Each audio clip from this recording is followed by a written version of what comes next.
Earlier this week, a hacker, insider, or whistleblower was able to hack into the servers of the Climate Research Unit at the University of East Anglia, exposing thousands of emails between proponents of the anthropogenic global warming hypothesis, as well as documents and data related to the CRU's highly secretive research. Earlier today, the Corbett Report had a chance to talk to retired climatologist Dr. Tim Ball about these leaked emails and their significance. Well, the significance is that it confirms suspicions that I've had in my 30 years of working in climate science. That I saw the hijacking of climate science, particularly by computer modelers, and then by a small group of people associated with the Intergovernmental Panel on Climate Change. But of course, the difficulty was that even though I sensed that there were these things going on, proving it is extremely difficult. But now, suddenly, with the exposure of these files, it's not only a smoking gun, it's a battery of machine guns that has been exposed.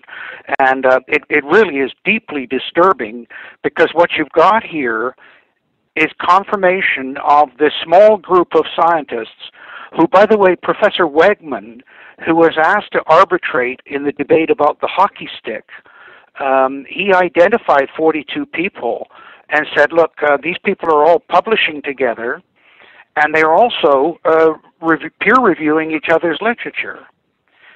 So there's a classic example of the kind of thing that bothered me. About 20 years ago, I started saying, well, why are they pushing the peer review issue so big? Why are they saying, well, you haven't published peer review and you haven't done this peer review? And now, of course, we realize is because they had control of their own process. And that's clearly exposed in these emails. So for me, it is just confirmation of very deep suspicions I've had. But on a global scale, it's frightening, because this group of people not only controlled the Hadley Center, which controls the data, global data on temperature through the Hadley Climate Research Unit.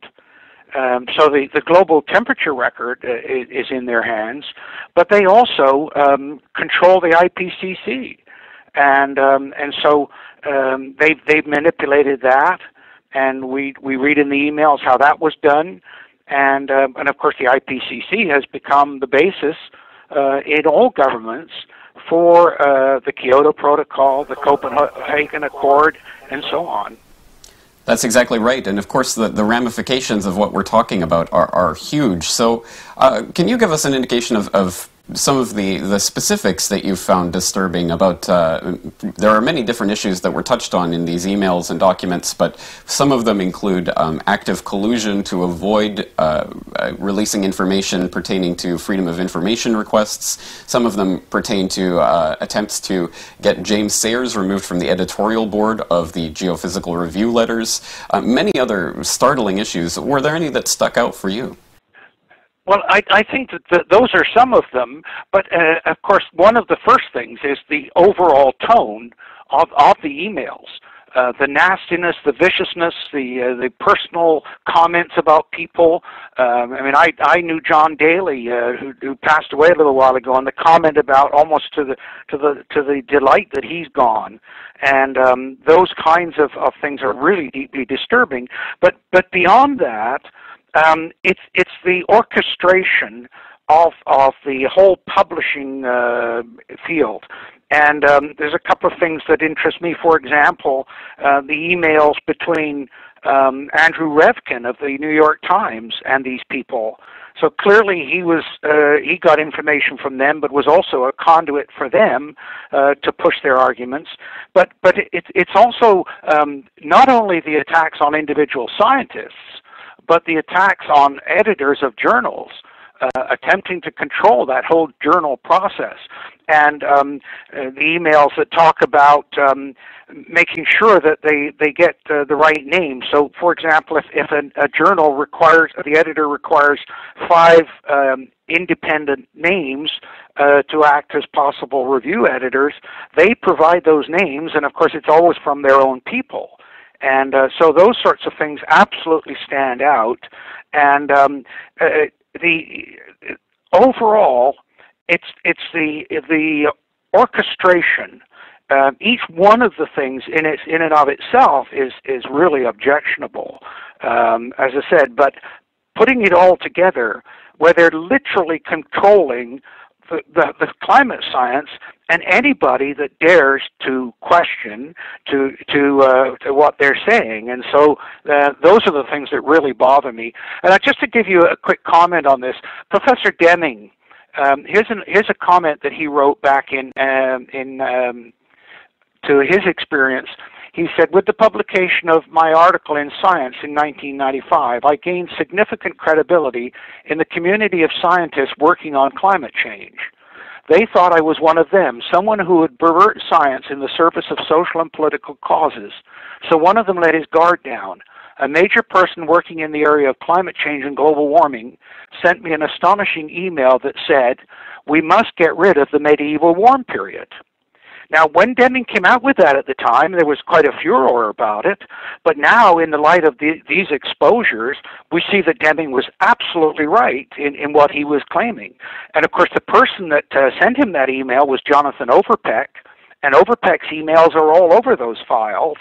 And, of course, what they're talking about is the problem they had, James, that they kept saying, oh, no, the 20th century and the latter part of it is the warmest ever. And, of course, skeptics like myself and Richard Lindzen and Patrick Michaels were saying, no, hang on a minute. It was warmer 1,000 years ago when the Vikings were in Iceland and Greenland. And of course, that's why they decided that they'd have to get rid of the medieval warm period. And they achieved that with the hockey stick. In other words, that they completely rewrote the history. And you can see how they've done this, not only with that particular record, but with the historic records as well, the actual temperature records. The Hansen and the group, where they've been reducing the older temperatures, making it colder than it was, which then enhances the warming in the recent times. So the manipulation of records on this level is you have to think it's got to be criminal somewhere. There certainly are indications of activity that appear to be collusion to break laws and things like that. We'll have to see what the legal fallout from this is. But as you mentioned, the media fallout is particularly interesting, noting that people like Revkin were actually corresponding with these people and are now running cover for them in the New York Times.